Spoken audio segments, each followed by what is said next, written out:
आज बात करते हैं अस्थमा। अस्थमा क्या होता है, अस्थमा कहते किसे हैं? क्योंकि आज टॉपिक बहुत आसान बनने वाला है। जिस आप एक बार इस टॉपिक को पढ़ लेंगे तो बहुत आसानी से आपको याद हो जाएगा। क्योंकि ये D pharm second year pharmacotherapeutic subject में अस्थमा, इसलिए मैं हिंदी में आपके लिए लाया हूँ। ठीक है, ज़रूरी नहीं है कि डी फार्मा आप किसी भी सिलेबस में अगर है अस्थमा तो इस शॉर्ट टर्म में लाया हूँ। क्योंकि डिप्लोमा में क्या होता है कि उसको हिंदी में हम लिख सकते हैं, क्योंकि बहुत ही इजी भाषा में आपके लिए मैं ये सब्जेक्ट में लिखा है, जिसको हम बोलते हैं अस्थमा।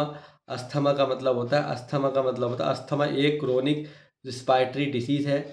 ठीक है, इसमें सांस लेने में दिक्कत आती है, जिसमें एयरवे, श्वसन नलिकाएं में इन्फ्लामेशन और नैरो नैरो हो जाती हैं, जिससे सांस लेने में डिफ़िकल्टी होती है, यानी सांस लेने में परेशानी होती है इसके अंदर। अब ईटियोलॉजी किस कारण हो सकती है? एलर्जी, डस्ट पोल्यूशन, स्मोक आदि से अस्थमा हो सकता है। ठीक है, जेनेटिक फैक्टर हो सकते हैं, फैमिली हिस्ट्री होने पर रिस्क ज़्यादा हो जाता है। एयर पोल्यूशन से एयरवे प्रभावित होती है। Respiratory infection, viral infection asthma को ट्रिगर कर सकते हैं। एक्सरसाइज और कोल्ड एयर, व्यायाम या ठंडी हवा, ये अस्थमा अटैक का कारण बन सकते हैं। अस्थमा के लक्षण: शॉर्टनेस ऑफ ब्रीथ, सांस लेने में कठिनाइयाँ, ब्रीदिंग, सांस लेने में सीटी जैसी आवाज़, यानी सीटी जैसी आवाज़ आपने सुनी होगी, सीटी आवाज़ आती है खर खर जैसे। चेस्ट टाइटनेस, सीने में जकड़न, कफ खांसी, डिफ़िकल्टी ब्रीथिंग, सांस लेने में परेशानी। फार्माकोलॉजिकल ट्रीटमेंट क्या होता है? ब्रोंची डायलेटर ड्रग्स होती हैं, एयरवे को डायलेट करती हैं। Example salbutamol. एग्जाम्पल क्या? सल्बुटामोल। कॉर्टिकोस्टेरॉइड इन्फ्लेमेशन को कम करती हैं। एग्जाम्पल, ठीक है, लिक्योट्राइनेट मॉडिफायर, ये एलर्जिक इन्फ्लेमेशन को कम करती है drugs. Example montelukast. Anticholinergic drug क्या होती हैं? ये एयरवे को रिलैक्स करती हैं। Ipratro ipro ipratropium, mast cell stabiliser, allergy reaction को रोकते हैं। एग्जाम्पल, ठीक है। नॉन फार्माकोलॉजिकल ट्रीटमेंट क्या होता है? बिना दवा के उपचार।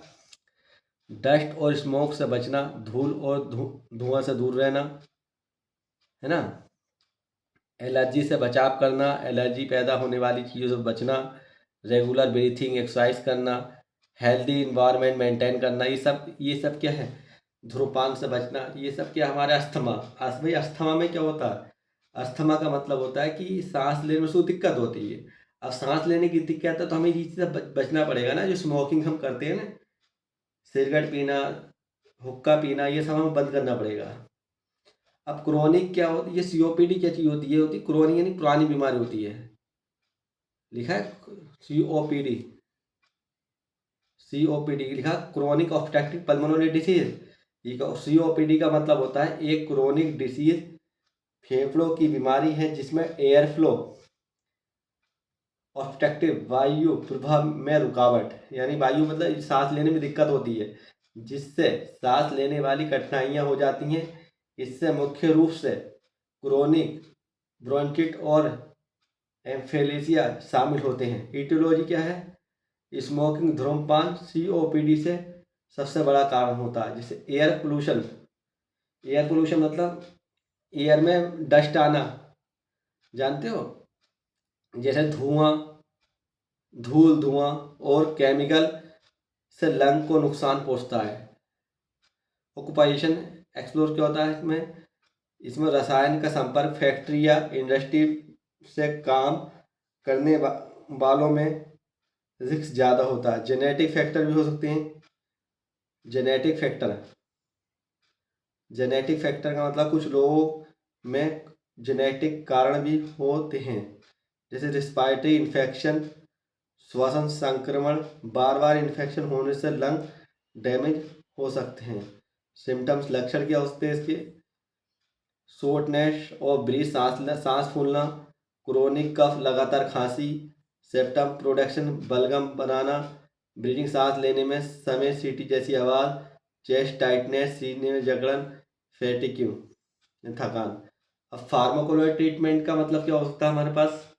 फार्माकोलॉजिकल ट्रीटमेंट, दवाइयों द्वारा उपचार, जैसे ब्रोचोडाइलेटर एयरवे को रिलैक्स और डायलेट करते हैं। एग्जाम्पल सल्बुटामोल, ठीक है, एग्जाम्पल, ठीक है। इसमें क्या है हमारा, क्या ये सब ड्रग्स हमारे पर, कोर्टिकोस्टेरॉइड इन्फ्लेमेशन कम करती है ना। इस तरीके से हमारे पास ये क्या सब ड्रग्स हैं। एंटीबायोटिक इन्फेक्शन होने वाले उपयोग किए जाते हैं, जैसे एग्जाम्पल एजिथ्रोमाइसिन। अब नॉन फार्माकोलॉजिकल ट्रीटमेंट क्या होता है हमारे अंदर? नॉन फार्माकोलॉजिकल ट्रीटमेंट कहते हैं बिना दवा के उपचार। स्मोकिंग बंद करना, जैसे धूम्रपान को छोड़ना, एयर पोल्यूशन से बचना यानी प्रदूषण से दूर रहना, रेगुलर एक्सरसाइज करना, नियमित करना, पल्मोनरी रिलेशन करना, फेफड़ों से क्षमता बढ़ने के लिए थेरेपी, हेल्दी डाइट लेना, संतुलित भोजन करना। आप लोग सब समझिए होंगे। मैंने आपको रिस्पायरेटरी सिस्टम पढ़ाया, इसमें 2 डिसीज पढ़ाई मैंने आपको, सीओपीडी और अस्थमा आपको मैंने समझाया।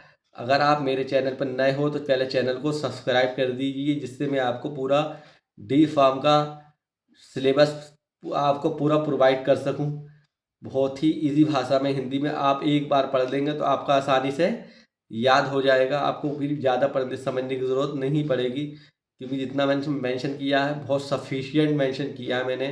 अगर आप मेरे चैनल पर नए हो तो पहले चैनल को सब्सक्राइब कर दीजिए, जिससे आने वाली वीडियो आप तक पहुंच सके। Thank you.